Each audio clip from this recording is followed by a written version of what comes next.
to every man when he must turn his back on the ground. When the glare of the night gets much too bright and the music plays too loud.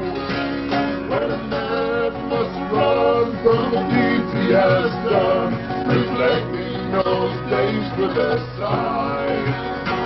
Oh, winter night, let us fly to my log cabin, home in the sky. Oh, winter night, let us fly to my log cabin, home in the sky.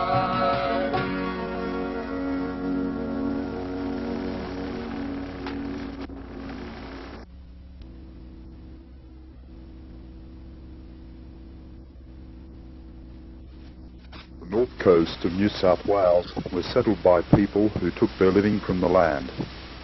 They built simple homes from materials at hand, houses that suited them because they built them themselves. Now, in times of high unemployment in the cities and rural recession, many people have moved back to the country.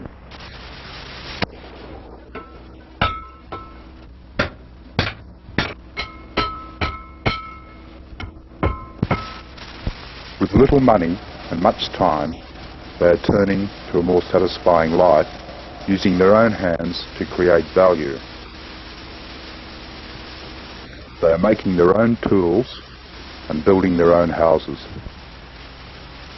In an age where job security is a doubtful thing, it makes more sense to build more cheaply with cash at hand than to rely on bank loans, mortgages, and professional builders.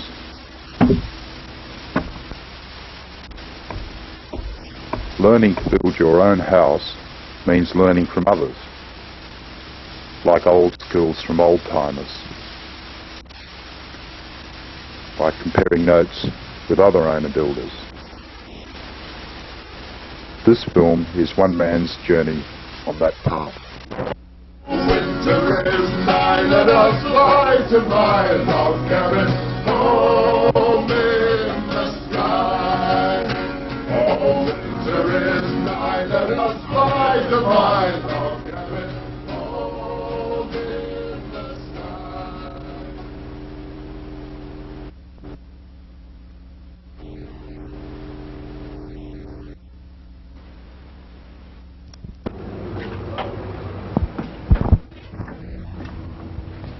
Hello.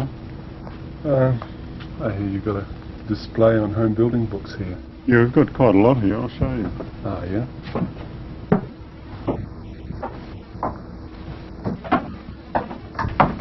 Well, there's this one here. It's really good.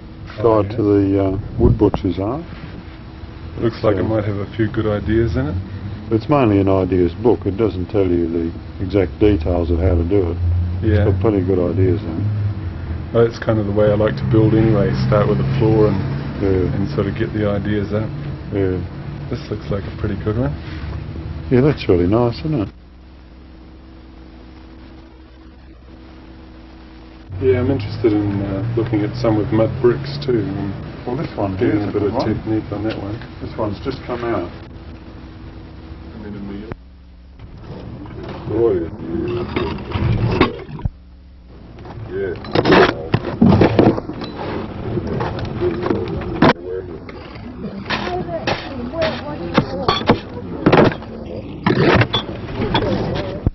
Yeah, Fred. Oh, well, what we're doing is making earth blocks out of the soil on this site here. And it's what proportion of mixture do you use with sand? Well, using sand and cement? This soil is 65% sand, and therefore you don't need to use much cement to stabilise it. We're using 6% cement. 6%. And how much water do you put in with this thing? Well, the moisture content is rather critical, and we've had quite a bit of rain, and this soil is wet enough as it is now to do the mix. If the soil is too wet, of course, when it comes out of the Sinbar ram, it slumps on you and you get an uneven brick. And how critical is it to have the right amount of material in the ram when you're pressing That is the question. One has to measure it rather accurately so that you end up with bricks which are of a constant thickness. But then I say, well, who cares if a brick's not a constant thickness anyway?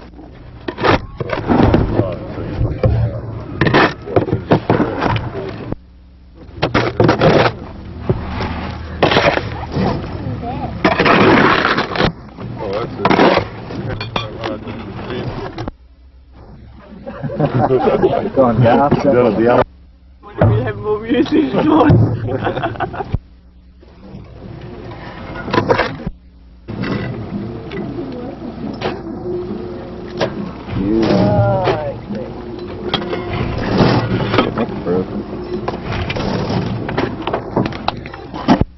What's the cost of putting these bricks together? Well, this morning we've done a bit of a test here, and one bag of cement, $2.45. So it looks like these bricks we're making will be somewhere about 4 to 5 cents each, which is, compares to about 70 cents for a commercial concrete bricks. So work that out. At the Community Learning Unit at the Lismore College of Advanced Education, a course is given by an owner-builder. Trade and building suppliers, builders, solicitors, architects and owner-builders give advice to prospective home builders. It sure is. Take a seat.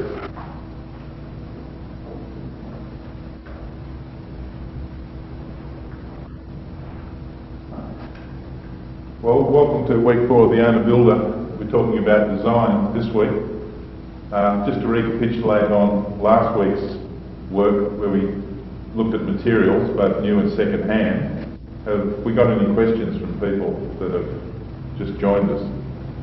Apart from newspapers, do you know any local sources of demolition material?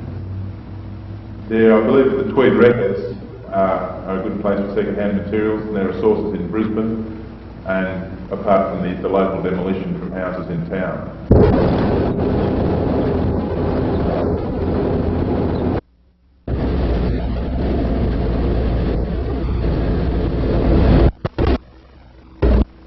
We're getting over here, mate. We're getting about 100 super feet of cheaper floorboards. Oh, okay. About $25. Timber is much cheaper than new, but comes in unusual lengths.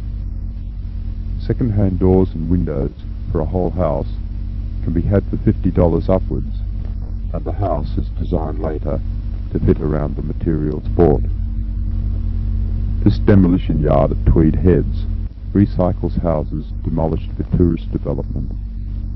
Timber prices are rising as forestry resources dwindle. Building in second-hand materials saves trees.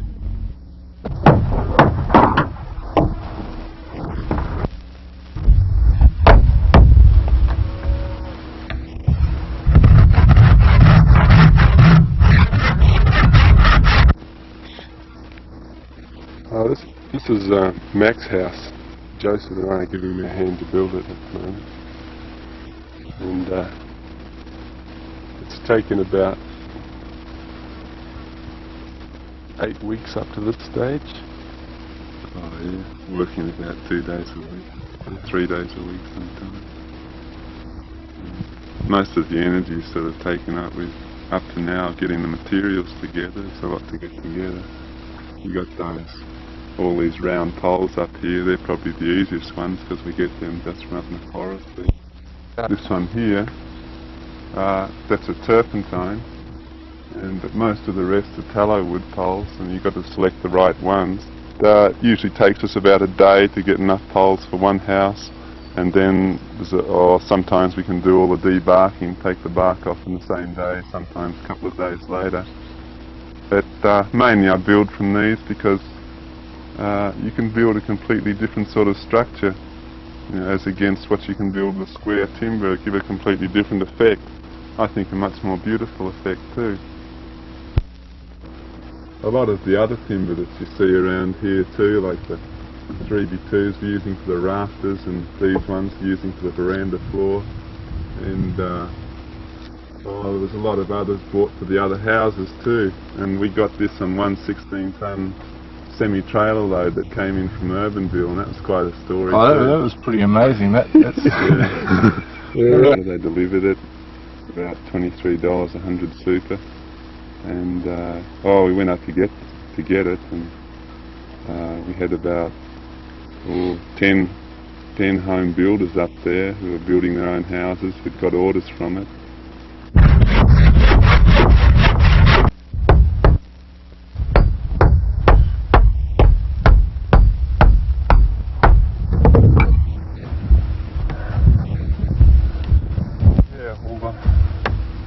I suppose the reason I'm building this building, it began really as a childhood fantasy, like a lot of people I think, and it came more of a reality about a bit over a year ago when I moved down to this area, and with a few other friends we decided we'd get a community together.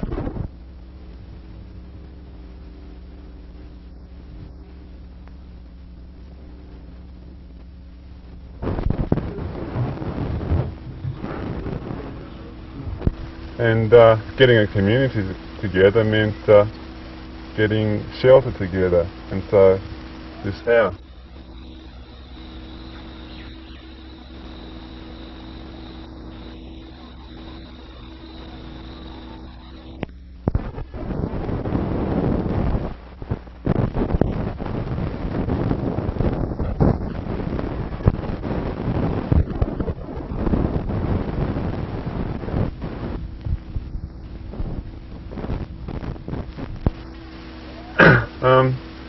The other thing to it, of course, is that to build a house can be a really beautiful thing. You can do a lot of beautiful things with it.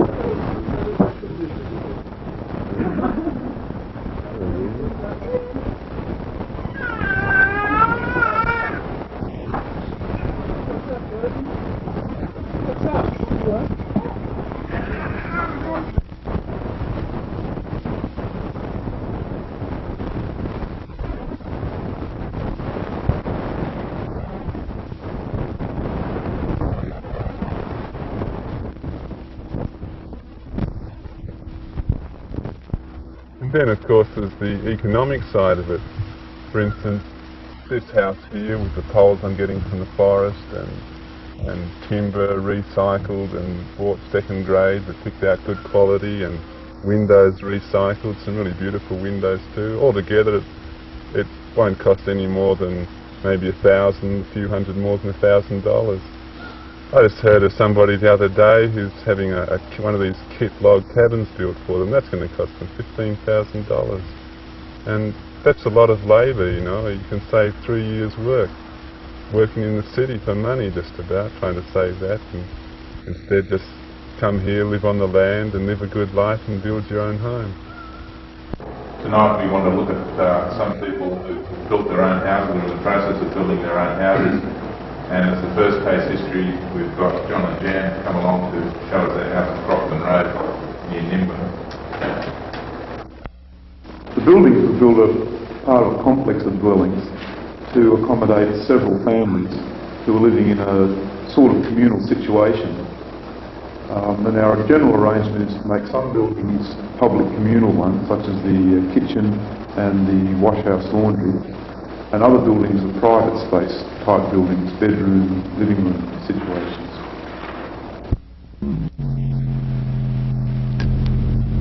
On the left is John and Jan's house. They built it mostly themselves, with extra labour costing $800 and at a total cost of $4,000 in new materials.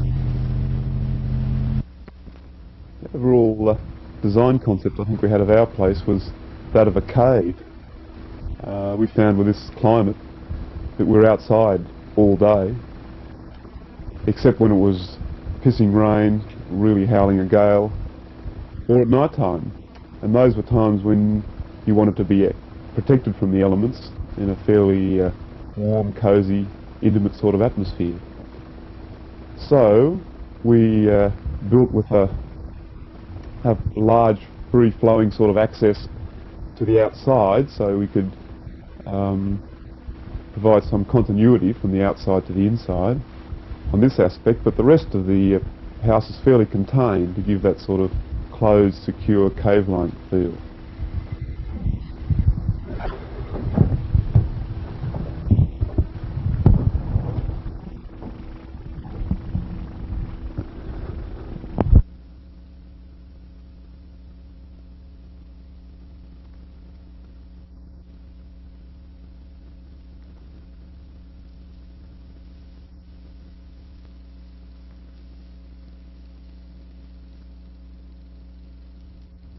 So the problem we had was how to design the right amount of space so that it could on the one hand feel intimate and cave-like, and on the other hand give us room to store all our junk, give us some flexibility in the sorts of style of living we wanted to conduct. So we thought in 3 dimensions rather than just 2 of the floor plan, and we built a ceiling that was high and then followed the rake of the roof with the exposed beams and rafters.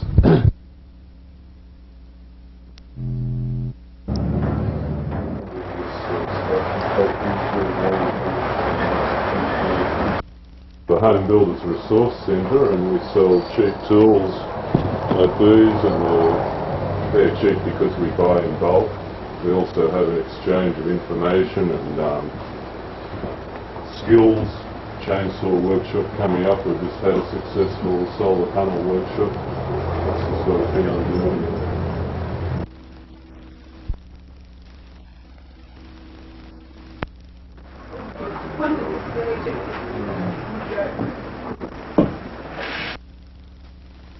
The Resource Centre is operated by the Homebuilders Association. The membership of that association is made up of people who support the idea of owner building within the framework of voluntary simplicity.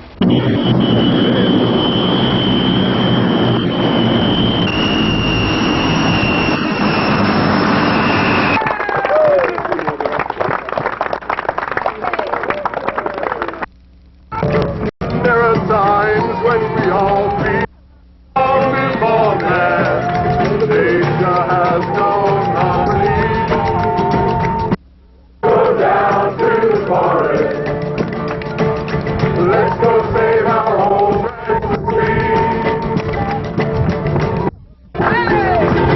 Let's all go down to the forest.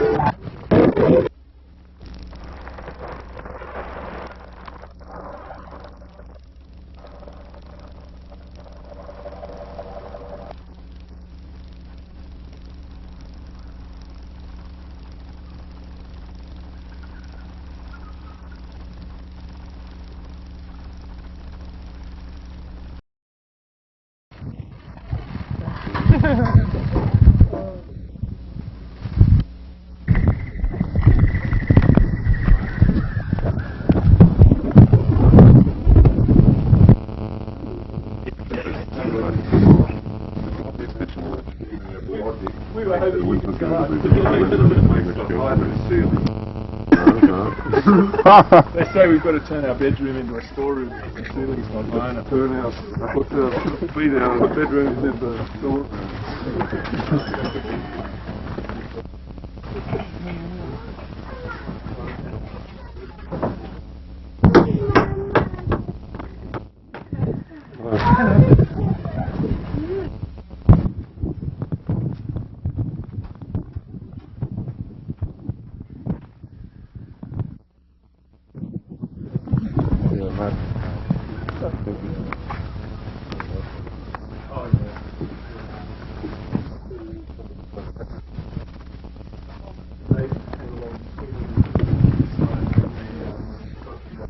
I think that the year that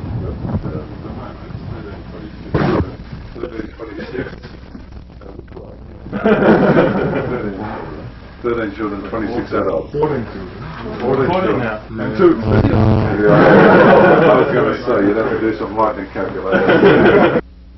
Until the whole matter of hamlets and multiple buildings on one title, it was resolved. And then because of the other stuff blowing up, Tuesday night there's a rescission motion which says that the previous decision is rescinded and a new motion put that all these have demolition orders be put on them for 90 days. I see.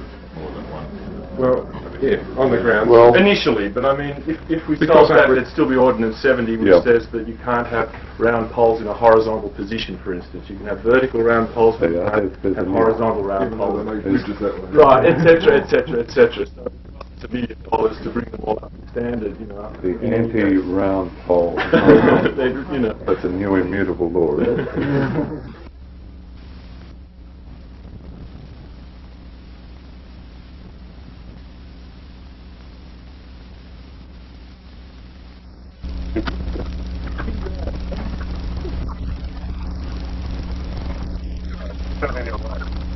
That way.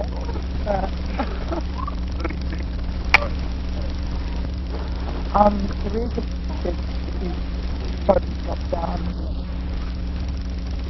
Used to in the shop in the morning.